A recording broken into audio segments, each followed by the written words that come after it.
الحمد لله الحمد لله الذي هدانا لهذا وما كنا لنهتدي لولا أن هدانا الله والصلاة والسلام على من أرسله الله لتبليغ دينه للأنام وعلى آله وصحبه الكرام وجميع أمته العظام أما بعد قال الله تعالى فأعوذ بالله من الشيطان الرجيم بسم الله الرحمن الرحيم ومن أظلم ممن منع مساجد الله أن يذكر فيها اسمه وسعى في خرابها صدق الله العظيم وقال رسول الله صلى الله عليه وسلم إنما الأعمال بالنيات وإنما لكل امرئ ما نوى صدق رسول الله صلى الله عليه وسلم اللهم رب اشرح لي صدري ويسر لي أمري واحلل عقدة من لساني يفقهوا قولي. நம்மை படைத்தவனும் நாம் அடிபணிந்திட முற்றிலும் தகுந்தவனுமாகிய அல்லாஹ் ஒருவனுக்கே எல்லா புகழும். அவனுடைய அன்பும் அருளும் இவ்வுலகிற்கு நேர்வழிகாட்ட இறைவனால் அனுப்ப பெற்ற எல்லா இறை தூதர்கள் மீதும், குறிப்பாக நம்முடைய வழிகாட்டியும் இறுதி இறை தூதருமாகிய முஹம்மது ரசூலுல்லாஹ் ஸல்லல்லாஹு அலைஹி வஸல்லம் அவர்கள் மீதும், அவர்களை பின்பற்றி வாழ்ந்த சஹாபாக்கள், சஹாபியாக்கள், தாபியீன்கள், தபா தாபியீன்கள், ஷுஹதாக்கள், சாலிஹீன்கள் மற்றும் இந்த புனிதமிகு ஜுமா மஜ்லிஸிலே அமர்ந்திருக்கின்ற ஆண்கள், பெண்கள் நம் அனைவர் மீதும் உண்டாவதாக. கண்ணியத்திற்கும் பெரும் மரியாதைக்கும் உரிய எல்லாம் அல்ல அல்லாஹ்வின் நல்லடியார்களே, தாய்மார்களே, சகோதரிகளே, மஸ்ஜிதுகளை பாதுகாக்கும் ஜமாஅத் தொழுகை, மஸ்ஜிதுகளை பாதுகாக்கும் கூட்டு தொழுகை என்ற தலைப்பில் சில கருத்துக்களை கூறும் பொருட்டு எனது வார்த்தைகளை ஆரம்பம் செய்கின்றேன். அன்பு சகோதரர்களே, சகோதரிகளே, பள்ளிவாசல் மஸ்ஜித் என்று சொன்ன உடனேயே நமக்கு வரக்கூடிய நினைவு என்ன? அல்லாஹ்விற்கு சஜ்தா செய்வது. ஆம், அல்லாஹ்விற்கு சஜ்தா செய்வது என்கிற பொருளிலேதான் மஸ்ஜித் என்கிற சொல் பயன்படுத்தப்படுகிறது. மஸ்ஜித் என்றால் இறைவனை வணங்கும் இடம், சஜ்தா செய்யும் இடம் என்று பொருள். மஸ்ஜித் என்பன வெறும் ஒரு கட்டிடம் அல்ல. மஸ்ஜிதுகள் வெறும் கட்டிடங்கள் அல்ல. செங்கலாலும் மண்ணாலும் கட்டப்பட்ட ஒரு பில்டிங்காக, ஒரு வளாகமாக நாம் எண்ணிக்கொண்டிருந்தோம் என்றால் அது மாபெரும் தவறு. உண்மையில் பள்ளிவாசல்கள் என்பது ஒரு கொள்கையின் அடையாளம், கேந்திரம். நபி ஸல்லல்லாஹு அலைஹி வஸல்லம் மக்காவிலிருந்து மதீனாவிற்கு வர்றாங்க. வந்த உடனேயே முதல்ல செஞ்ச மிக முக்கியமான விஷயம் என்ன? ஒரு இடத்துக்கு வந்த உடனேயே எது ரொம்ப அர்ஜென்ட்டோ, எது ரொம்ப அவசியமோ அதான் நம்ம செய்வோம். நபி ஸல்லல்லாஹு அலைஹி வஸல்லம் வந்த உடனே என்ன செஞ்சாங்க? முதலிலே அவர்கள் ஒரு பள்ளிவாசலை எழுப்பினார்கள், கட்டினார்கள். மக்கள் தொழுவதற்காக. மக்கள் தொழுவதற்காக என்றால் அது இப்படி சொல்ல வேண்டும், கொள்கையாளர்கள், ஒரு கருத்தை ஏற்றுக்கொண்டவர்கள், ஒரு சித்தாந்தத்தை ஏற்றுக்கொண்டவர்கள் ஒன்று சேருவதற்கு முதலிலே ஒரு வளாகம் தேவை. அந்த வளாகம் தான் மஸ்ஜித். முதல்ல கொள்கையாளர்கள் ஒன்று சேரணும், ஏகத்துவத்தை ஏற்றுக்கொண்டவர்கள் ஒன்று சேரணும், முஸ்லிம்கள் ஒன்று சேரணும். அதற்கு பிறகு சேர்ந்த பிறகு என்ன செய்வது என்பதுதான் இரண்டாவது. ஆக முதலிலே ஒன்று சேர்வதற்கான ஒரு வளாகம் தான் பள்ளிவாசல்கள். அப்படி என்றால் பள்ளிவாசல் என்பது ஒரு கொள்கைக்கான அடையாளம். ஒரு பள்ளிவாசலை பார்க்கிறோம், ஒரு இடத்துல நம்ம எங்கேயாவது போயிட்டு இருக்கிறப்ப பள்ளிவாசலை பார்த்தோம்னா நமக்கு டக்குன்னு என்ன நினைவுக்கு வரும், என்ன ஞாபகத்துக்கு வரும்? இங்கே முஸ்லிம்கள் இருக்கின்றார்கள். இதே வேறு ஆலயங்கள் இருக்கின்றன, இறைவன் அல்லாதவர்கள் வணங்கப்படுவதற்காக, படைப்பினங்கள் வணங்கப்படுவதற்காக சில ஆலயங்களை நாம் பார்க்கிறோம். அது கோயில்களா இருக்கலாம், சர்ச்சுகளா இருக்கலாம். அதை பார்த்தோம் நமக்கு இந்த நினைவு வருமா என்றால் நிச்சயம் இல்லை. ஒரு கோயில் இருக்கு அப்படின்னா அங்க இத்தனை மக்கள் அந்த கோயிலை பார்த்தோன்னா இவ்வளவு மக்கள் இங்க இருக்கலாம் என்று சொல்ல முடியுமா? முடியாது. ஏனென்றால் அங்கே கொள்கை சகோதரர்கள் ஒன்று சேருவதற்கான வளாகம் அல்ல அது. வருவாங்க, வணங்குவாங்க, போயிருவாங்க. அங்கே எத்தனை நபர்கள் வேண்டுமானாலும் வரலாம், அங்கே இருப்பவர்களும் வரலாம், இல்லாதவர்களும் வரலாம். அதனாலதான் நம்ம கோயில்களை எங்க வேணாலும் நம்ம பார்க்கலாம். ஒரு காடு, அந்த காட்டுல கூட கோயில் இருக்கும். பள்ளிவாசல் ஒரு காட்டுல இருக்குமானா இருக்காது. ஏன்? மனிதர்கள் முஸ்லிம்கள் வணங்குவதற்கான ஒரு மிகப்பெரிய ஒரு வளாகம், ஒரு கொள்கைக்கான அடையாளம். அங்கே கொள்கை சூழல் இருந்தால்தான் அங்கே பள்ளிவாசலுக்கான தேவை என்பது இருக்கும். பள்ளிவாசல்ங்கிறது தேவையில்லாம வராது. ஆள் நடமாட்டமே இல்லாத ஒரு இடத்துல கோயில்கள் இருக்கலாம், சர்ச்சுகள் கூட இருக்கலாம், ஆனால் பள்ளிவாசல் இருக்க முடியாது. சர்ச்சுகளும் அதே மாதிரிதான். இன்றைக்கும் சர்ச்சுகளை நீங்கள் பார்க்கலாம். பல பைபாஸ்ல சர்ச்சுகள்லாம் இருக்கும், பெரிய பிரம்மாண்டமா இருக்கும். ஆனால் அங்கே யாருமே இருக்க மாட்டார்கள். ஏனென்றால் பள்ளிவாசல்கள் ஒரு தேவையின் நிமித்தமாக கட்டப்படுகின்றன. ஒரு 100 பேர் அங்க இருக்கிறாங்கன்னா 100 பேருக்கு தகுந்த மாதிரியான பள்ளிவாசல் தான் இருக்கும். அந்த பள்ளிவாசலுடைய அளவை பார்த்தே நம்ம சொல்லிடலாம். ஒரு 5000 பேர் தொழுகிற மாதிரி ஒரு பள்ளிவாசல் இருக்குன்னா இங்கே ஒரு 5000 குடும்ப முஸ்லீம்கள் இருப்பாங்க, நம்ம கணிச்சிருவோம். ஆக பள்ளிவாசலுக்கும் மற்ற படைப்பினங்களை வணங்குவதற்குமான ஆலயங்களுக்கும் இடையே மிகப்பெரிய வேறுபாடு இருக்கிறது.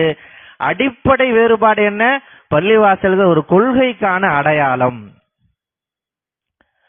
கோயில்களை பார்க்கிறோம், சர்ச்சுகளை பார்க்கலாம், பல இடங்களில் சிதிலம் அடைஞ்சு இருக்கலாம். அப்புறம் வருஷத்துக்கு ஒரு அல்லது 10 வருஷத்துக்கு ஒரு கும்பாபிஷேகம் வர்றப்ப அதை புனர் நிர்மாணம்லாம் செய்வாங்க. பள்ளிவாசல் அந்த மாதிரி இருக்க முடியுமா? முடியாது. பள்ளிவாசல் எப்பொழுதுமே மக்கள் வருவார்கள், வேலை வருவார்கள், ஜும்மாவிற்கு வருவார்கள், ஈதிற்கு வருவார்கள். பள்ளிவாசல்ங்கிறது பயன்பாட்டிலே இருக்கும். ஆக பள்ளிவாசல் என்பது ஒரு சாதாரண ஒரு கட்டிடமாக, வளாகமாக, ஒரு பில்டிங்கா நம்ம கடந்து போயிட முடியாது. அது முதலாவதாக நாம் புரிய வேண்டியது, அது கொள்கைக்கான அடையாளமாக இருக்கின்றது. ஆகவேதான் வகுப்புவாதிகள் பள்ளிவாசல்களை இடிப்பதிலே கவனம் செலுத்துகிறார்கள். வரலாற்றிலே முன் எப்போதும் இல்லாத அளவிற்கு, வரலாற்றிலே எத்தனையோ இஸ்லாத்திற்கு எதிரான பகைவர்களை மார்க்கம் கண்டிருக்கின்றது. அந்த பகைவர்கள் எல்லாம் பள்ளிவாசல்களை இடித்ததில்லை. ஆனால் இன்றைக்கு வகுப்புவாதிகள் நம்முடைய இந்திய திருநாட்டிலே பள்ளிவாசல்களை இடிக்கின்றார்கள். ஏதாவது ஒரு காரணத்தை சொல்லி பள்ளிவாசலை இடிக்கிறது. சட்ட ரீதியாகவும் சட்டத்திற்கு புறம்பாகவும் அதிகாரத்தை பயன்படுத்தியும் அல்லது மறைமுகமாகவும் இப்படி பல்வேறு வகையிலே பள்ளிவாசல்களை இடிப்பது என்பது வகுப்புவாதிகளுடைய ஒரு லட்சியமாக இன்றைக்கு மாறி இருக்கிறது. பள்ளிவாசல்களை ஏன் அவர்கள் இடிக்க வேண்டும்? மற்ற ஆலயங்கள் அவர்களுக்கு பெரிய ஆபத்து கிடையாது. சர்ச்சுகள் அவர்கள் பெருசா நினைப்பாங்களான்னு நினைக்க மாட்டாங்க. அது ஒரு கட்டடம், அவ்வளவுதான் அவங்களை பொறுத்தவரையும். ஆனால் பள்ளிவாசல்களை அவர்கள் மிகச் சரியாக புரிந்திருக்கிறார்கள். அது ஒரு கொள்கைக்கான அடையாளம் என்பதை புரிந்திருக்கிறார்கள். ஆகவேதான் வகுப்புவாதிகள் பள்ளிவாசல்களை இடிக்கின்றார்கள். முஸ்லிம்களுடைய வீடுகள் இடிக்கப்படுகின்றன, பள்ளிவாசல்கள் இடிக்கப்படுகின்றன என்றால் என்ன பொருள்? கொள்கை தகர்க்கப்பட வேண்டும் என்பதுதான். அந்த கட்டடம் தகர்க்கப்படுகிற பொழுது அங்கே சேர்ந்து கொள்கையும் தகர்க்கப்படுகிறது. இப்ப பள்ளிவாசல் இல்லைன்னா அங்க இருக்கக்கூடிய முஸ்லிம்கள் அங்க இருக்க மாட்டாங்க, வேற இடத்துக்கு போயிருவாங்க. பள்ளிவாசல் இருந்தாலும் முஸ்லிம்களுக்கு ஒரு உணர்வு இருக்கும், அவர்கள் பள்ளிவாசலோடு தொடர்புடையவர்கள். ஆகவே ஒரு பள்ளியை இடித்தால் அங்க இருக்கக்கூடிய ஒரு 100-200 முஸ்லிம்களை நாம் அங்கிருந்து இடம்பெற செய்து விடலாம் என்கிற ஒரு கணக்கும் இதுல இருக்கிறது. பள்ளிவாசல்கள் ஒரு கொள்கையின் அடையாளம். அப்படி என்றால் இந்த பள்ளிவாசல்களை எப்படி பாதுகாப்பது? இந்த பள்ளிவாசல்களை எப்படி பாதுகாப்பது? எப்பவுமே ஒரு 4-5 முஸ்லிம்கள் நின்றுகிட்டு அந்த பள்ளிவாசலை பாதுகாக்கணுமா? இல்லை. பள்ளிவாசல்களை பாதுகாப்பது என்றால் என்ன? பள்ளிவாசல்களை பயன்படுத்துவது. எவ்வளவு முடியுமோ அவ்வளவு பள்ளிவாசலையை நாம் பயன்படுத்த வேண்டும். வெறும் தொழுகைக்காக மட்டுமல்ல, கல்வி பணிக்காக பெருமானார் ஸல்லல்லாஹு அலைஹி வஸல்லம் காலகட்டத்திலே கல்வி பணிக்காக பள்ளிவாசல்களை பயன்படுத்தினார்கள். வெறும் பள்ளிவாசல்கள் தொழுகைக்காக மட்டுமல்ல, கல்வி பணிக்காக மட்டுமல்ல, மருத்துவமனையும் அதுதான், நீதிமன்றமும் அதுதான், குடும்ப பிரச்சனைகள் தீர்க்கக்கூடிய கவுன்சிலிங் மன்றமும் அதுதான். இப்படி எல்லா வகையிலும் பன்முகத்தன்மையாக பள்ளிவாசல்கள் பெருமானார் ஸல்லல்லாஹு அலைஹி வஸல்லம் காலகட்டத்திலே மிகச் சிறப்பாக பயன்படுத்தப்பட்டன. பல நூற்றாண்டுகள் பள்ளிவாசல்கள் தான் எல்லாவற்றிற்குமான கேந்திரமாக இருந்தது. பள்ளிக்கூடங்கள் எங்கே நடைபெற்றன? பள்ளிவாசல்களில். மதரசாங்கள் எங்கே நடைபெற்றன? பள்ளிவாசலில். வைத்தியசாலைகள் எங்கே நடைபெற்றன? பள்ளிவாசல்களில். எல்லாவற்றிற்கும் பள்ளிவாசல். முஸ்லிம்கள் பள்ளிவாசல்களோடு மிகச் சிறந்த தொடர்புடையவர்களாக இருந்தார்கள். பசங்களை என்னமா செய்யலாம்? பேசுற பசங்க கொஞ்சம் வெளியே போங்கம்மா, எந்திரிங்கம்மா. பெரியவங்க யாராவது பாருங்க, கண்ட்ரோல் பண்ணுங்க. எந்திரி, கிளம்பு.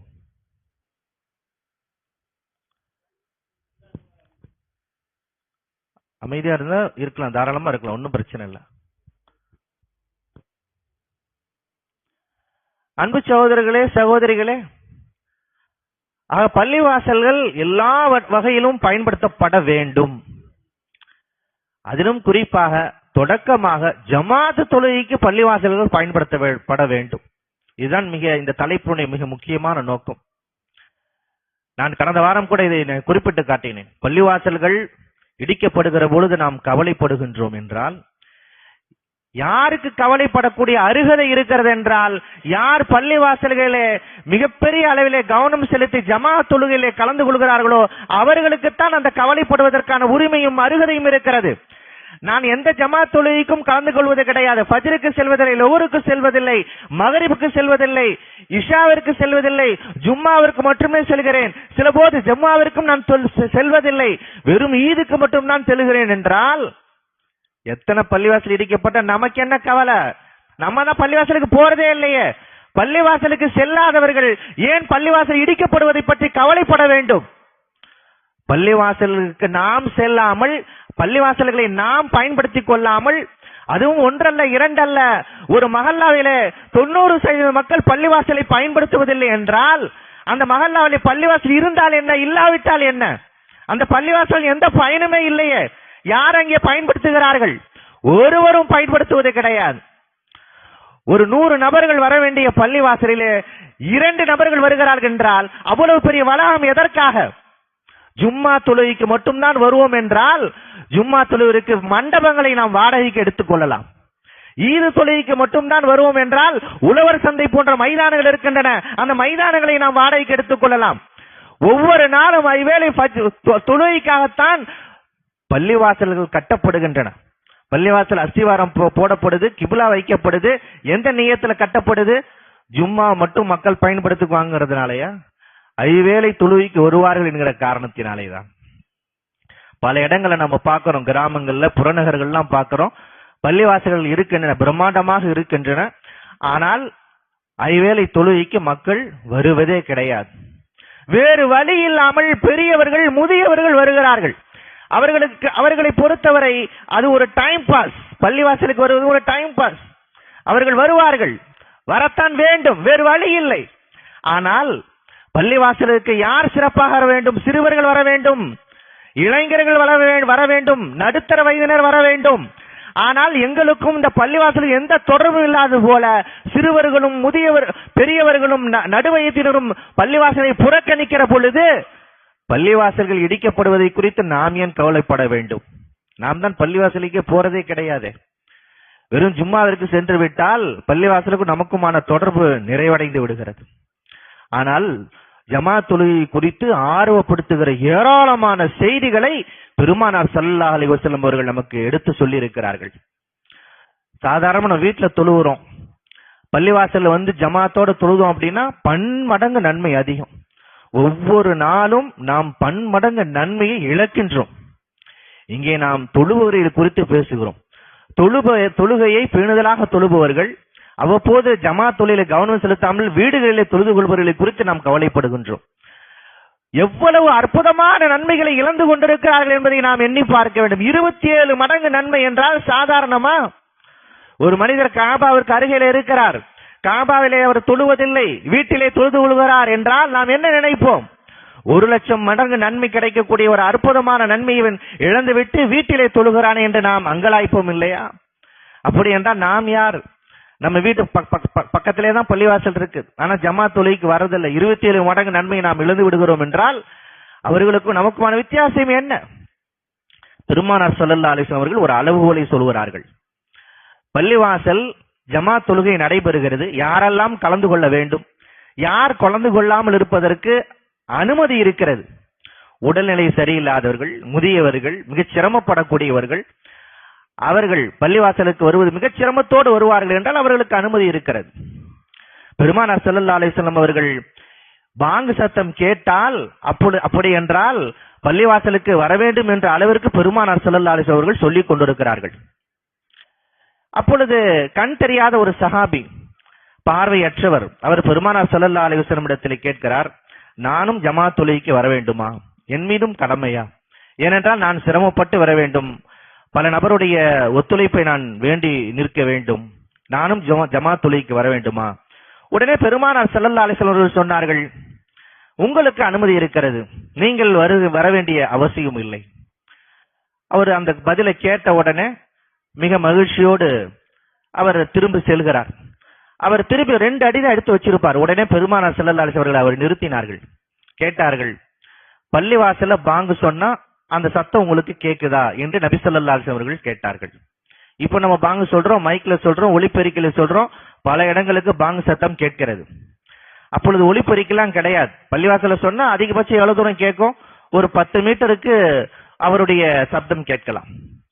இப்பொழுது அந்த மனிதர் சொன்னார், அந்த சஹாபி சொன்னார்கள், நபி அவர்களே, பிலால் ரலியல்லாஹு அன்ஹு அவர்கள் பாங்கு சொன்னால் என்னுடைய வீட்டிலே அதனுடைய ஒலி கேட்கும், சத்தம் கேட்கும் என்று சொன்னார். உடனே பெருமானார் ஸல்லல்லாஹு அலைஹி வஸல்லம் சொன்னார்கள், பள்ளிவாசலே பாங்கு சொல்லப்படுகிறது, அந்த சத்தம் உங்களுடைய இல்லத்திற்கு வந்தடைகிறது என்றால் நீங்கள் அவ்வளவு அருகாமையில் இருக்கிறீர்கள் என்று பொருள். அப்படியானால் நீங்கள் பள்ளிக்கு வரத்தான் வேண்டும் என்று பார்வையற்ற ஒரு சஹாபிக்கு பெருமானார் ஸல்லல்லாஹு அலைஹி வஸல்லம் அவர்கள் சொன்ன பதில். பார்வையற்றவர் பாங்கு சத்தம் கேட்கிற அளவிற்கு அருகாமையில் இருக்கிறார் என்றால் அவரும் ஜமாத் தொழுகையிலே கலந்து கொள்ளத்தான் வேண்டும் என்றால் இந்த ஹதீஸை நாம் எப்படி உதாசீனப்படுத்த முடியும்? இதை எப்படி நாம் கடந்து செல்ல முடியும்? நாம் மிக அருகாமையில இருக்கின்றோம், நம்மிடத்திலே வாகனம் இருக்கிறது, நம்முடைய வீட்டிற்கு ஏதாவது தேவைப்பட்டால் கூட நாம் ஒரு நாளைக்கு 10 முறை நாம் கடைக்கு செல்கிறோம், அசராமல் நாம் செல்கிறோம், வாகனத்தில் எடுத்து செல்கிறோம், நடந்து செல்கின்றோம். ஆனால் தொழுகை என்று வருகிற பொழுது ஜமாத் தொழுகையை நாம் புறக்கணிக்கின்றோம். ஜமாத் தொழுகையை புறக்கணித்து விட்டு நாம் வீட்டிலேயே தொழுகின்றோம். இங்கே நான் தொழுபவர்களை பற்றித்தான் பேசிக் கொண்டிருக்கின்றேன். தொழுகாமல் இருக்கக்கூடிய கோடான கோடிய மக்கள் இருக்கின்றார்கள். ஜும்மா மட்டும்தான் அவங்களுக்கு, வேற எந்த தொழுகையும் அவங்களுக்கு கடமை கிடையாது. அவர்களுக்கு மட்டும் தனி ஷரியத், எல்லாரும் 5 வேளை தொழுவணும். ஆனா அவங்க எல்லாம் 5 வேளை தொழுவு தேவையில்லை, வெறும் ஜும்மா மட்டும் தொழுதா போதும். அந்த மாதிரி கோடிக்கணக்கான முஸ்லிம்கள் இருக்கிறார்கள், அப்படி புரிந்து வைத்து இருக்கின்றார்கள். அவர்களை குறித்து இப்ப பேசல. தொழுகணும்னு சொல்லி நினைக்கக்கூடியவர்கள் கூட ஜமாத் தொழுகைக்கு ஒரு சீரான ஒரு முக்கியத்துவத்தை வழங்குகிறார்களா என்றால் இல்லை. தொடர்ந்து தொழுகைக்கு வரக்கூடியவர்கள், லோருக்கு வருவாங்க, மக்ரிப்க்கு வருவாங்க, வரக்கூடியவர்கள் எத்தனை பேர்? ஒரு நாளைக்கு 5 வேளை தொடர்ந்து தொழுகைக்கு வரக்கூடியவங்க எண்ணி பார்த்தோம் அப்படின்னா ஒரு 4 அல்லது 5. ஒவ்வொரு பள்ளிவாசலும் இதே நிலைதான். எல்லா தொழுகைக்கும் தொடர்ந்து வரக்கூடியவர்கள் ஒரு 4 அல்லது 5. அப்படி என்றால் நாம் என்ன புரிதலை வைத்திருக்கின்றோம்? அப்புறம் எதுக்கு ஜமாத் தொழுகை? எதுக்கு நம்ம பிரம்மாண்டமான பள்ளிவாசல் கட்ட வேண்டும்? முழுமையாக எல்லோரும் பயன்படுத்திக் கொள்வதற்காகத்தான் பள்ளிவாசல் என்பதை நாம் இன்னும் எப்பொழுதுதான் விளங்க போகின்றோம்? பெருமானார் ஸல்லல்லாஹு அலைஹி வஸல்லம் அவர்கள் மிக கடுமையாக ஒரு சமயம் சொன்னார்கள், ஜமாத் தொழுகையை நம்ம எவ்வளவு முக்கியத்துவம் புரியணும். நபி அவர்கள் சொல்லுகிறார்கள், ஜமாத் தொழுகைக்காக இக்காமத் சொல்லப்பட்டு விட்ட பிறகு நபி அவர்கள் இருக்கிற பொழுது நபி அவர்கள் தான் தொழு வைப்பாங்க. அப்பொழுது பெருமானார் ஸல்லல்லாஹு அலைஹி வஸல்லம் சொல்லுகிறார்கள், நான் வேறு ஒரு நபரை இமாமத்திற்காக ஏவி விட்டு தொழுகை நடக்க ஆரம்பிச்சிடணும். தொழுகை ஸ்டார்ட் ஆன பிறகு நான் ரோந்து வர வேண்டும், ரைடு வர வேண்டும், அப்படியே செல்ல வேண்டும். அப்படி சென்று யாரெல்லாம் ஜமாத் தொழுகைக்கு வராமல் வீட்டிலேயே இருக்கின்றார்களோ அவர்களுடைய இல்லத்தை கவனிக்க வேண்டும். நபி அவர்களுடைய வார்த்தை, அவர்களுடைய இல்லத்தை அப்படியே எரித்து விட வேண்டும் என்று நான் நினைக்கின்றேன் என்று நபி ஸல்லல்லாஹு அலைஹி வஸல்லம் சொன்னார்கள். அதில் இயலாதவர்களும் பெண்களும் சிறுவர்களும் குழந்தைகளும் இருப்பார்கள் என்பதை நான் கவனிக்காவிட்டால் நிச்சயம் நாம் எரிப்பதற்கு நான் உத்தரவிட்டு இருப்பேன் என்று நபி அவர்கள் சொல்லுகிறார்கள். என்றால் ஜமாத் தொழுகை நடக்கிறப்போ உனக்கு வீட்டுல என்ன வேலை என்று நபி அவர்கள் கேட்கிறார்கள். அப்படி நீ வீட்டில் இருக்கிறாய் என்றால் அந்த வீடு உனக்கு எதற்கு? அதை எரித்து விடலாம் என்பதுதான் நபி அவர்களுடைய வார்த்தை. அப்படி என்றால் ஜமாத் தொழுகை என்பது எவ்வளவு முக்கியத்துவம் வாய்ந்தது என்பதை நாம் மிக மிக அழுத்தமாக புரிந்து கொள்ள வேண்டும். ஒரு பக்கம் நன்மையை நம்ம இழந்துடுறோம், இன்னொரு பக்கம் ஜமாத் தொழுகைக்கு போகல அப்படின்னா பெருமானார் ஸல்லல்லாஹு அலைஹி வஸல்லம் அவர்களுடைய இந்த எச்சரிக்கைக்கு நாம் ஆளாகி விடுகின்றோம். பெருமானார் ஸல்லல்லாஹு அலைஹி அவர்கள் பல சமயங்களிலே குறிப்பிடுகிறார்கள், ஜமாத் தொழுகையினுடைய முக்கியத்துவத்தை குறித்து மிகப்பெரிய அளவிலே குறிப்பிடுகிறார்கள். சஹாபா பெருமக்கள் அதை மிகச் சிறப்பாக உள்வாங்கி இருக்கிறார்கள். நபித்தோழர்களை குறித்து தாபியன்கள், அவருடைய மாணவர்கள் தாபியன்கள் சொல்லுகிறார்கள், சஹாபா பெருமக்கள் நான் பலரை நான் கண்டிருக்கின்றேன், ஒருவரும் ஜமாத் தொழுகை ஒருபோதும் விட்டதில்லை. அவர்கள் இயலாதவர்களாக இருந்தாலும் கூட 2 நபர்களுடைய துணையோடு அப்படியே தவழ்ந்து வர முடியும் என்று சொன்னால் அப்படியே தவழ்ந்து வந்து விடுவார்கள். அவர்களுடைய கால்கள் மணலிலே கோடு போட்டுக் கொண்டிருக்கும் 2 நபர்களுடைய உதவியோடு அவர்கள் தோளிலே சாய்ந்தவாறு வருவார்கள், இழுத்துக் கொண்டு வருவார்கள். ஜமாத் தொழுகையிலே பிரதானமாக கலந்து கொள்வதை நான் எல்லா நபித்தோழர்களிடத்திலும் பார்த்திருக்கிறேன் என்று தாபியன்கள் குறிப்பிட்டு காட்டுகிறார்கள். மிகச் சிறப்பாக நபித்தோழர்கள் உள்வாங்கி இருந்தார்கள். கண்ணியத்திற்கு உமர் ரலியல்லாஹு அன்ஹு அவர்கள் குறிப்பிடுகிறார்கள், ஜமாத் தொழுகைய சஹாபாக்கள் எவ்வளவு அழகா புரிஞ்சுக்கிட்டாங்க அப்படிங்கிறதுக்கான ஒரு அற்புதமான ஒரு உதாரணம் தான் உமர் ரலியல்லாஹு அன்ஹு அவர்களுடைய வார்த்தை. உமர் ரலியல்லாஹு அன்ஹு அவர்கள் ஒரு நபரை பார்க்கின்றார்கள். அவர் சுபு தொழுகைக்கு வரல. எப்பவுமே அவர் வரக்கூடியவர் வரல. சுலைமான் அவருடைய பெயர், மிக நெருக்கமான அவருடைய மாணவர்களில் ஒருவர். சுலைமான் ஏன் என்று சுபு தொழுகைக்கு வரவில்லை என்ற பொழுது, லம் அர சுலைமான சுபு தொழுகையில உன்னை பார்க்கலையே என்று சொல்ல பொழுது அவர் சொன்னார், யுசல்லி அன்னஹு பாத்த யுசல்லி ஃபகலப தைனாஹு. நான் இரவு தொழுகையில ஈடுபட்டிருந்தேன். நைட்டெல்லாம் நான் தஹஜ்ஜத் தொழுதுகிட்டு இருந்தேன், இரவு பூரா தஹஜ்ஜத் தொழுதுகிட்டு இருந்தேன். திடீர்னு பார்த்தா நான் தூங்கிட்டேன், எனக்கே தெரியல, ஃபஜ்ர் தொழுகைக்கு வர முடியல என்று சுலைமான் அவர்கள் குறிப்பிட்டார்கள். சுலைமான் வராததற்கான காரணம் என்ன? அவர் நீண்ட நேரம் நம்ம மாதிரி போனை பார்த்துக்கிட்டே இருந்து அப்படியே தூங்கல. நம்மை போன்று மிக நீண்ட நேரம் புறநகர்களிலே பாலங்களில் நின்று கொண்டு அரட்டடித்துக் கொண்டு அவர் ஃபஜ்ர் தொழுகை விடவில்லை. அவர் இரவு தொழுகை தொழுது கொண்டிருந்தார். இரவு தொழுகையிலே மிக அதிக அளவிலே மிக நீண்ட நேரம் ஈடுபட்ட காரணத்தால் அவர் ஃபஜ்ர் தொழுக முடியாம போயிருச்சு. அப்படியே தூங்கிட்டாரு. கடைசியில் அவருக்கு முழிப்பு வரல. அப்பொழுதுதான் உமர் ரலியல்லாஹு அன்ஹு அவர்கள் சொன்னார்கள், அன் அஷ்ஹத ஸலாத்து சுப்ஹி ஃபி ஜமாஅத்தின் அஹப்பு இலைய அன் அகூம லைலத்தன். ஒருத்தர் வாழ்நாள் முழுவதும் இரவு தொழுகையை தொழுகல, பிரச்சனை இல்லை. இரவு தொழுகையே தொழவில்லை, ஆனால் ஒவ்வொரு நாளும் அவர் சுபு தொழுகைக்கு வந்து விடுகிறார் என்றால் அது சால சிறந்தது, அது மிகச் சிறப்பானது என்று உமர் ரலியல்லாஹு அன்ஹு அவர்கள் அங்கே பதிவு செய்கிறார்கள். காலம் முழுவதும் இரவு தொழுகையை தொழுகல. தஹஜ்ஜுத் தொழுகை குறித்து எவ்வளவு சிறப்புகள் வந்திருக்கிறது. நாம் இரவு தொழுகையில தொழுவதிலே மிகப்பெரிய ஈடுபாடு கொண்டவர்கள். நம்மை பார்த்து உமர் ரலியல்லாஹு அன்ஹு சொல்கிறார்கள், காலம் முழுவதும் இரவு தொழுகை தொழாவிட்டாலும் பரவாயில்லை, ஆனால் அவன் ஒரு நாள் விடாமல் அவன் சுபு தொழுகைக்கு ஜமாத்தாக வந்து விடுகிறான் என்றால் அது மிக மிக சிறந்தது என்று உமர் ரலியல்லாஹு அன்ஹு அவர்கள் பதிவு செய்கிறார்கள். இப்படித்தான் வரலாறு நெடுகிலும் ஜமாத் தொழுகை குறித்து மிக சிறப்பாக முஸ்லிம்கள் விளங்கி இருந்தார்கள். மிக சிறப்பாக ஜமாத் தொழுகையிலே பங்கெடுத்துக் கொள்வார்கள். இன்றைக்கு மிக வரலாற்றில் முன்னெப்போதும் இல்லாத அளவிற்கு இன்றைக்கு மஸ்ஜிதுகள் கூட்டங்கள் குறைந்து வருகின்றன. மக்களுடைய வருகை என்பது குறைந்து வருகிறது. 5 சஃப் இருந்த பள்ளியில இப்ப சஃப் குறைஞ்சிருச்சு. 3 சஃப் தான், 2 சஃப் இல்ல. மகரிப் தொழுகைக்கு மக்கள் மிக அதிக அளவிலே வருகிறார்கள். ஏன் ஃபஜ்ர் தொழுகைக்கு வருவதில்லை என்றால் நாம் இந்த ஜமாத் தொழுகை குறித்து மிக சிறப்பாக உள்வாங்கிக் கொள்ளவில்லை என்பதுதான். நாம் ஜமாத் தொழுகைக்கு நாம் எப்போது மிக சிறப்பாக வருகின்றோமோ அப்பொழுதுதான் இந்த கொள்கையை நாம் உள்வாங்கிக் கொண்டோம் என்று பொருள். ஒவ்வொரு நாளும் ஜமாத் தொழுகைக்கு ஒவ்வொரு வேளையும் வருகிற பொழுதும் ஒரு மனிதன் தன்னை முஸ்லிம் என்பதை பிரகடனப்படுத்துகின்றான், தன் ஈமானை புதுப்பித்துக் கொள்கின்றான், தன்னுடைய செயல்பாடுகளிலே ஒரு சீர்திருத்தத்தை அவன் விரும்புகிறான் என்று பொருள். ஒவ்வொரு நாளும் அவன் மஸ்ஜிதிலே காலெடுத்து வைக்கின்ற பொழுது அவன் நான் நற்குணத்தை விரும்புகின்றேன் என்று தன்னை அவன் பிரகடனப்படுத்துகிறான் என்று பொருள். இறை நெருக்கத்தை தான் விரும்புவதாக அவன் பிரகடனப்படுத்துகிறான் என்று பொருள். இப்படி தொடர்ந்து ஜமாத் தொழுகைக்கு வருகிற பொழுது கண்ணியத்திற்குரிய பெருமானார் ஸல்லல்லாஹு அலைஹி வஸல்லம் அவர்கள் ஒரு அற்புதமான வாக்குறுதியை வழங்குகிறார்கள். அர்ஷுடைய நிழல் மட்டும் கிடைக்கக்கூடிய அந்த நாளில் அர்ஷுடைய நிழல் இவருக்கு கிடைக்கும். யாருக்கு கிடைக்கும்? வரஜுலுன் தஅல்லக பில் மஸ்ஜித்.